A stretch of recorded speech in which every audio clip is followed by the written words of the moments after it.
Sir नमस्कार विद्यार्थी मित्रांनो, टीईटीची तुमचं टार्गेट असेल टीईटी पास तर परिसर अभ्यास अत्यंत महत्त्वाचे 30 क्वेश्चन आणि मानवशास्त्र आणि परिसर अभ्यास असे दोन घटक आहेत जे पेपर 1 चं तुमची गुणवत्ता ठरवतात. म्हणजे पास होण्यासाठी हे दोन घटक अत्यंत महत्त्वाचे.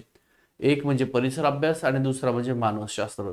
त्यातला आपण परिसर अभ्यास महत्त्वाचे क्वेश्चन आजपर्यंत 2013 पासून ते 25 पर्यंत जी काही टीईटी झाली तुमची त्यामध्ये जे काही क्वेश्चन विचारले ते घेणार आहोत. व्हिडिओ आवडला तर व्हिडिओ लाईक करा, शेअर करा, सबस्क्राईब करायला विसरू नका. आपली टीईटीची बॅच सुद्धा सुरू झालेली आहे. या व्हिडिओच्या डिस्क्रिप्शनमध्ये श्री अकॅडमीचं ॲप लिंक दिलेली आहे, डाउनलोड करून घ्या. ओके, जास्त वेळ न घेता लगेच आपण सुरुवात करूया. बघा श्री अकॅडमी, पहिलाच क्वेश्चन तुमचा आहे. 29 क्वेश्चन या ठिकाणी आहे. ओके, चला बघा.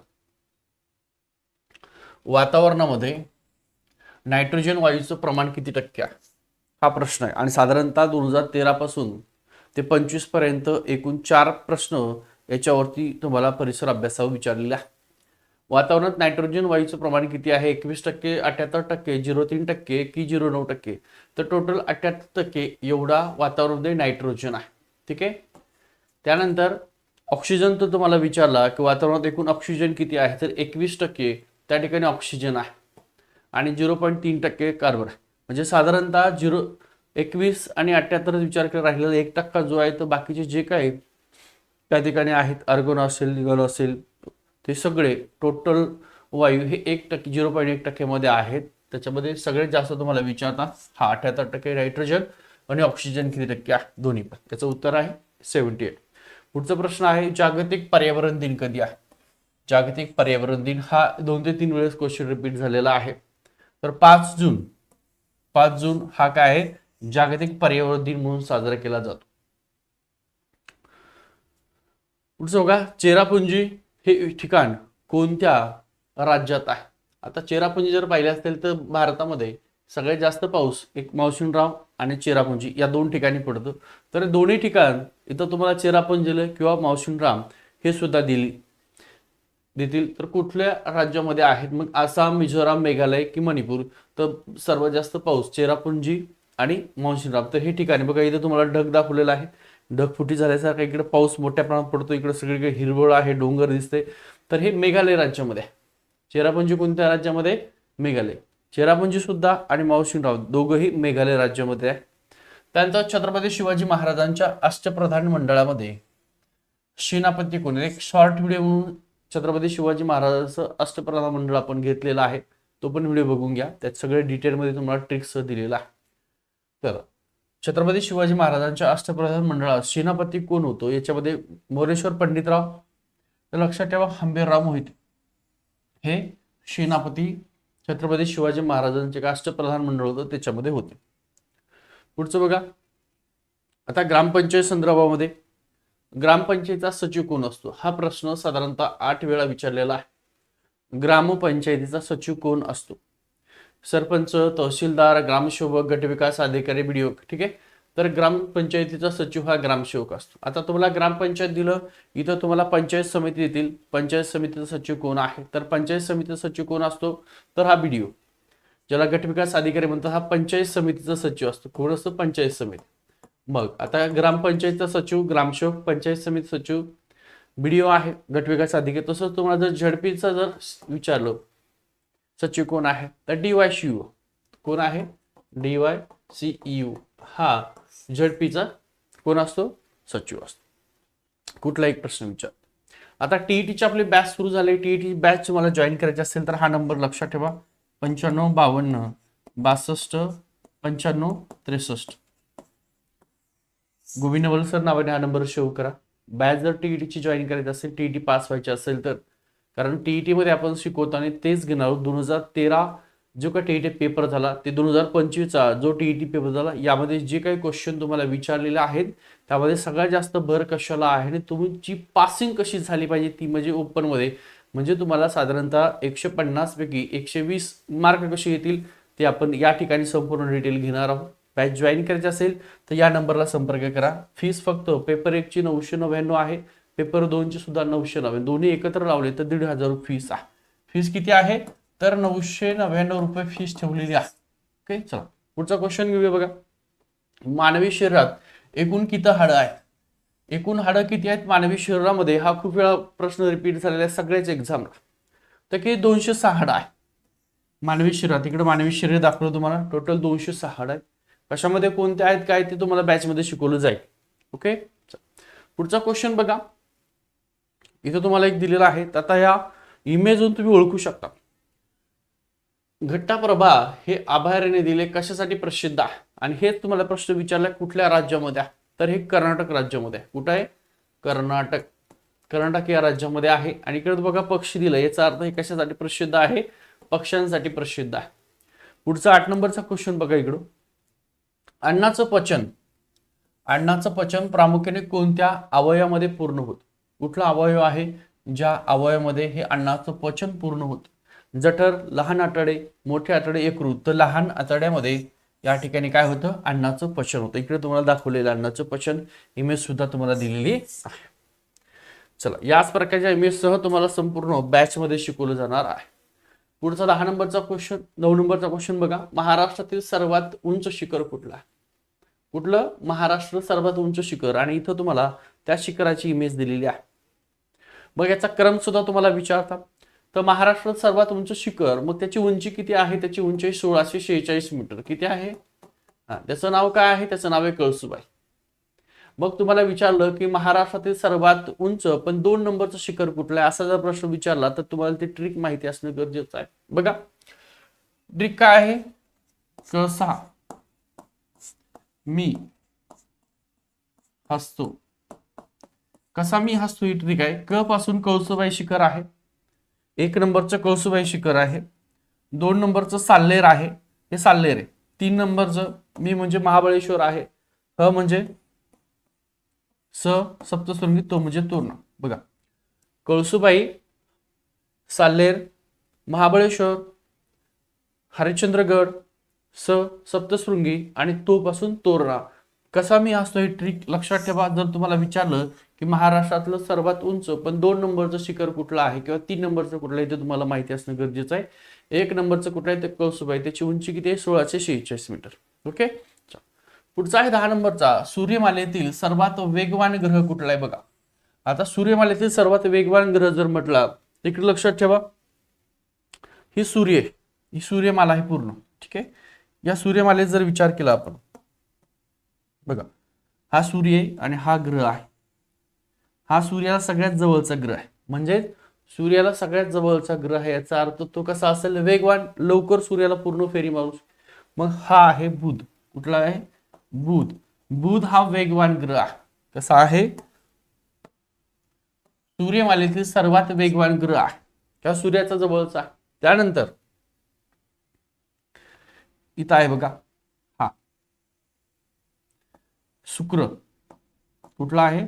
शुक्र. आणि त्याच्यानंतर बघा हा आपला पृथ्वी आहे. ही आपली पृथ्वी. ठीक आहे, आपली पृथ्वी आहे. आणि मग पृथ्वी, आपल्या पृथ्वीच्या बाजूला हा मंगळ ग्रह आहे. बघा लालसर दिसतोय ना मंगळ ग्रह, हा आहे मंगळ ग्रह. त्याच्यानंतर याच्या बाजूला लगेच मोठा दिसतोय, सगळ्यात मोठा, थोडा या सगळ्या ग्रहापेक्षा मोठा आकार दिसतोय ना, मग मोठा ग्रह कुठला आहे? गुरु आहे. हा गुरु आहे. गुरुच्या बाजूला इकडे कडी दिसायली तुम्हाला, ग्रह दिसायला गोल आणि त्याला अशी कडी दिसायली, तर हा आहे शनी. कुठला आहे? शनी. आणि मग त्याच्या बाजूला आणि हा सगळ्यात शेवटी. मग तुम्हाला विचारतात की पृथ्वी कोणत्या 2 ग्रहाच्या मध्ये आहे? मग इकडे कुठला ग्रह आहे? शुक्र. कुठला आहे? इथं ही पृथ्वी, आपल्या इथं शुक्र आहे, पृथ्वी, आणि इकडे कुठला आहे? मंगळ आहे. मग पृथ्वी 2 ग्रहाच्या मध्ये आहे. कुठले 2 ग्रह आहेत? शुक्र आणि मंगळ या 2 ग्रहाच्या मध्ये आहे. युरेनस आणि इकडे नेपच्यून. सगळ्यात शेवटी कुठला आहे? नेपच्यून. नेपच्यून हा ग्रह सगळ्यात शेवटी आहे, त्याच्या आधी युरेनस आहे. मग तुम्हाला विचारतात की सूर्यमालेतील सर्वात शेवटचा ग्रह कुठला? नेपच्यून. ओके, हे लक्षामध्ये ठेवा. हा इथं वेगवान कुठला आहे? तर बुध हा वेगवान ग्रह आहे. चला पुढचा क्वेश्चन बघा. आता त्याची इमेज सुद्धा तुम्हाला दिली डिटेलमध्ये. खालीपैकी कोणते खत हे नैसर्गिक आहे? नैसर्गिक खत कोणतं आहे? Urea, super phosphate, potash. तुम्ही तर सगळे विकत घेतात शेतकरी असल्यामुळे, त्यामुळे हे सगळे हे नैसर्गिक खत आहे का? हे आहे का? हे आहे का? तर गांडूळ खत हे नैसर्गिक खत आहे. तुम्हाला गांडूळ खताची खाली इमेज सुद्धा दिलेली आहे. गांडूळ खत कसं आहे? नैसर्गिक खत आहे. त्यानंतर 12 नंबरचं क्वेश्चन, ओझोनचा थर. ओझोन थर वातावरणाच्या कोणत्या थरात असतो किंवा आढळतो? हा खूप वेळा प्रश्न विचारलाय, लक्षात ठेवा. इमेज सह सांगतोय. ओझोनचा थर वातावरणाच्या कोणत्या थरामध्ये असतो? इथं बघा तुम्हाला दिलंय सर्वात आतमध्ये, इकडे पृथ्वी दिली आपली, ठीक आहे. त्याच्यानंतर इथं तुम्हाला सितांबर दिलेला आहे आणि इथं तुम्ही पाहिलं असेल एकूण किरण आलेले दाखवलेले आहेत आणि इथूनच हे किरण परत वरती दाखवून अल्ट्रा व्हायोलेट हे जे आहे रेंजचे किरण सूर्याकडून आलेले हे वरती परत पाठवण्याचं काम हा सितांबर थर करतो. आणि हा सितांबर थर काय? O3. O3 काय? ओझोन थर आहे आणि तो कुठं असतो? सितांबर मध्ये असतो. सितांबर थरामध्ये असतो, लक्षात ठेवा. यावरती सगळ्यात जास्त क्वेश्चन आहे, ठीक आहे. चला पुढचं बघा, ताडोबा अंधारी व्याघ्र प्रकल्प. ताडोबा अंधारी व्याघ्र प्रकल्प कोणत्या जिल्ह्यामध्ये आहे? तर तो चंद्रपूर, वाघासाठी प्रसिद्ध आहे. व्याघ्र प्रकल्प म्हणजे वाघासाठी चंद्रपूरमध्ये आहे. त्याची ट्रिक लक्षात ठेवा, तापासून ताडोबा आणि टाच पासून चंद्रपूर, टाच, ठीक आहे. गुगामल राष्ट्रीय उद्यान कुठं आहे? गुगामल अमरावतीला आहे. गुगामल. पेंच प्रकल्प कुठं आहे? नागपूरला पेंच प्रकल्प आहे, ठीक आहे. भांबरगड हे टेकड्या कुठे? गडचिरोलीला. 14 नंबरचा, स्थानिक स्वराज्य संस्थेमध्ये महिलांना किती टक्के आरक्षण आहे? स्थानिक स्वराज्य संस्थेमध्ये महिलांना किती टक्के आरक्षण आहे? तर महिलांना पूर्ण 50% आरक्षण आहे स्थानिक स्वराज्य संस्थेमध्ये, लक्षात ठेवा. किती टक्के? 50%. पुढचा प्रश्न बघा,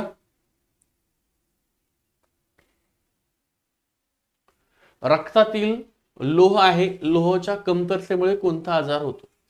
रक्तातलं लोह ज्याला आपण हिमोग्लोबिन म्हणतो, या रक्तातील लोहाच्या कमतरतेमुळे कोणता आजार होतो? तो अॅनिमिया, त्याला पांडुरोग म्हणतात.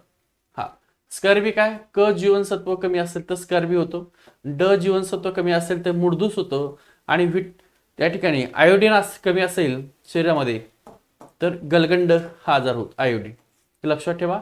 आणि रक्तातील लोहाच्या कमतरतेमुळे अॅनिमिया किंवा पांडुरोग होतो. पुढचा आहे 16 नंतर, अजिंठा लेणी ही कोणत्या जिल्ह्यामध्ये आहे? अर्थात छत्रपती संभाजीनगर जिल्ह्यामध्ये आहे. इतर जिल्ह्यातल्या लेण्या असतील, धबधबे असतील, त्यावर तुम्हाला प्रश्न विचारला जातो. पुढचा क्वेश्चन बघा, मुळा, गाजर आणि बीट या वनस्पती कोणते अंग आहे? वनस्पतीचे कोणते अंग आहेत? मुळा, गाजर, बीट हे वनस्पतीची खोड आहेत, पानं आहेत, मूळ आहेत की फुलं आहेत? काय नेमकं? तर मूळ आहेत. हे वनस्पतीचे काय? मूळ आहे. गाजर असेल, बीट असेल, ठीक आहे, मुळा असेल तर ही वनस्पतीचे मूळ आहे. पुढचा, स्वराज्य माझा जन्मसिद्ध हक्क आहे. असं बघा, स्वराज्य हा माझा जन्मसिद्ध हक्क आहे आणि तो मी मिळवणारच, असं पूर्ण वाक्य आहे. तर असं कोणी म्हटलेलं आहे? तर तसं म्हटलेलं आहे, त्यांची इमेज सुद्धा तुम्हाला इथं दिलेली आहे, त्यामुळे तुमच्या लक्षात लगेच आलं असेल. त्यांचं नाव आहे लोकमान्य टिळक, लोकमान्य बाळ गंगाधर टिळक. बेळगावचं अधिवेशन होतं. कुठलं अधिवेशन? बेळगाव. बेळगावच्या अधिवेशनामध्ये त्यांनी घोषणा केली होती, स्वराज्य हा माझा जन्मसिद्ध हक्क आहे आणि तो मी मिळवणारच. ही घोषणा बेळगावच्या अधिवेशनामध्ये लोकमान्य बाळ गंगाधर टिळक यांनी केलेली होती. पुढचं बघा, 19 नंबरचा, सजीवांना जगण्यासाठी कशाची आवश्यकता असते? आता जगण्यासाठी हवेची आवश्यकता असते, पाण्याची गरज असते, अन्नाची सुद्धा आवश्यकता, म्हणजे वरील सर्व घटक आहे. इथं तुम्हाला हवा, पाणी, अन्न हे दिलेलं आहे. पुढे आहे गोदावरी नदीचं उगम स्थान कुठं आहे? गोदावरी नदीचं उगम स्थान कोणत्या ठिकाणी आहे? महाबळेश्वर, त्र्यंबकेश्वर, भीमाशंकर की मुलताई?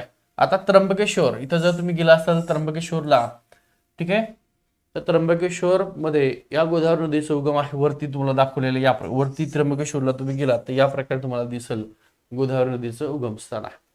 महाबळेश्वर, भीमाशंकर, भीमा नदीचं उगम आहे. ओके, पुढचं बघा,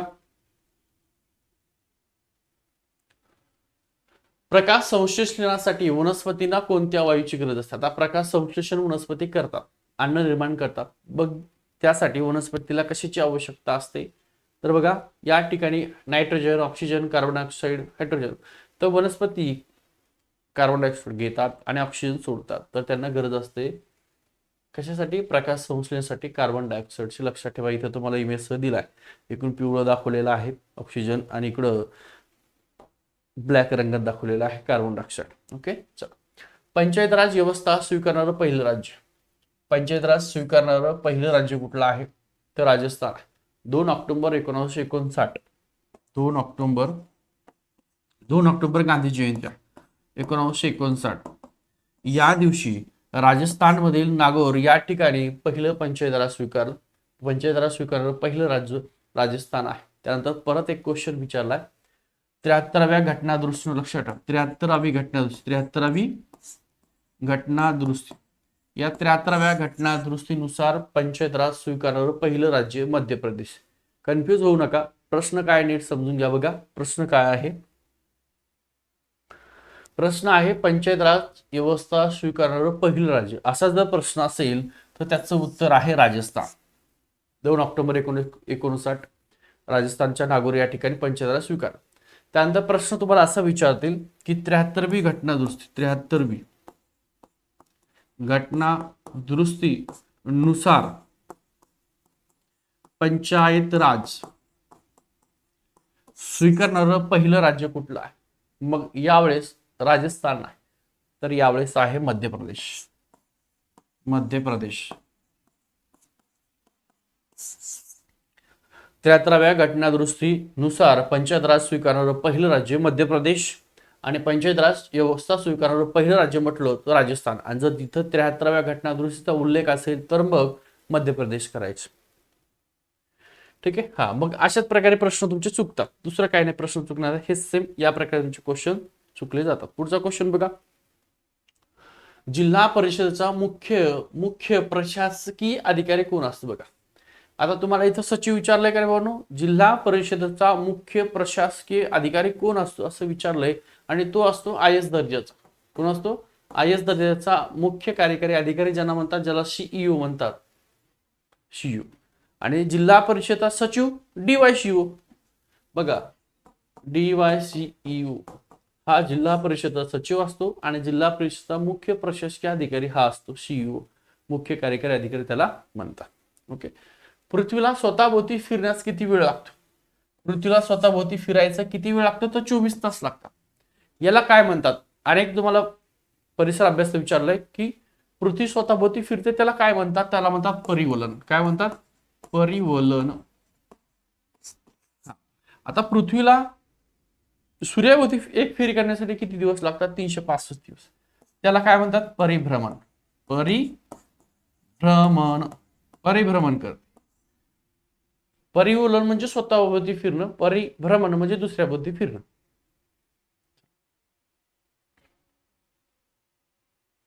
पुढचं बघा, छत्रपती शिवाजी महाराज सर्वात प्रथम कोणता किल्ला जिंकला? छत्रपती शिवाजी महाराजांनी सर्वात प्रथम कोणता किल्ला जिंकलेला आहे? तर 16व्या वर्षी तोरणा हा किल्ला जिंकलेला आहे आणि तोरणा किल्ला जिंकून स्वराज्याचं तोरण बांधलेलं आहे. छत्रपती शिवाजी महाराजांच्या सैन्यामध्ये जे कुठले लोक होते सगळेच कुठल्याही कास्टचे असतील त्यांना एकच शब्द होता, त्यांना मावळा. शिवरायांचा मावळा. मावळा हा शब्द होता आणि सगळे एक संघ होते, त्या कुठल्या जातीचे असतील त्यामध्ये तर त्या सगळ्यांना मावळाच म्हणायचं. मग छत्रपती शिवाजी महाराजांनी कधी कुठं जातभेद केला नाहीये. ठीक आहे. आणि आजचं वातावरण आपण त्या ठिकाणी पाहतोय कशा प्रकारचं आहे. चला, तर 16व्या वर्षी तोरणा किल्ला जिंकले, लक्षात ठेवा. 16व्या वर्षी कधी काय सगळं बॅच मध्ये तुम्हाला छत्रपती शिवाजी महाराजांचा चौथीचा जो इतिहास आहे सगळ्या डिटेलमध्ये शिकवणारी, काळजी करू नका. पुस्तक सह शिकवणार डिटेल. बॅच जॉईन करायचं असेल तर पटकन दिवशी आपलं श्री अकॅडमी ॲप डाउनलोड करा. या व्हिडिओच्या डिस्क्रिप्शन मध्ये लिंक दिलेली आहे किंवा हा नंबर आहे, या नंबरला संपर्क करा. 95 52 62 95 63. ओके. बघा, जागतिक जल दिन कधी आहे? जागतिक जल दिवस कधी आहे? तर जागतिक जल दिवस आहे 22 मार्च. खाली पाणी दाखवलेलं आहे. 22 मार्च हा जागतिक जल दिवस आहे. 5 जून पाहिलं आपण आत्ताच. 15 ऑगस्ट आपला स्वातंत्र्य दिवस आहे. या प्रकारचे तुम्हाला त्या ठिकाणी संपूर्ण क्वेश्चन आणि त्याचे आन्सर की सुद्धा मिळेल. त्यामुळे बॅच मध्ये तुम्हाला संपूर्ण या प्रकारचं शिकवलं जाईल. क्वेश्चन तर घेतली जाते, क्वेश्चन तुम्हाला PDF स्वरूपात मिळतील वाचायला. डिटेलमध्ये संपूर्ण बॅच मध्ये जो काय घटक घेणार आहोत तो घेणार. त्यामुळे पाठ्यपुस्तकातल्या नोट्ससह तुम्हाला शिकवलं जाणार आहे. महत्वाचा जो काही धागा असतो कुठलीही परीक्षा पास होण्यासाठी तो असतो क्वेश्चन पेपर. आणि तुमचा क्वेश्चन पेपर म्हणजे 2013 पासून 2025 पर्यंत तो धागा आहे. त्याला पकडून तुम्ही सुद्धा बॅच नसेल लावायची हरकत नाहीये. टीईटी देणार असाल तर तुम्ही पहिले क्वेश्चन पेपर व्यवस्थित अनालिसिस करा. कशावर भर दिलेला आहे, काय वाचायचं ते तुम्हाला कळलं पाहिजे. ठीक आहे. हा व्हिडिओ अत्यंत महत्त्वाचा आहे. त्यामुळे जे काही टीईटी करणार असतील टीईटी तर त्या सर्वांपर्यंत हा व्हिडिओ शेअर करून द्या. ठीक आहे. थांबतो. टेलिग्रामचा ग्रुप सुद्धा आपला तो सुद्धा जॉईन करून घ्या सर्वांनी.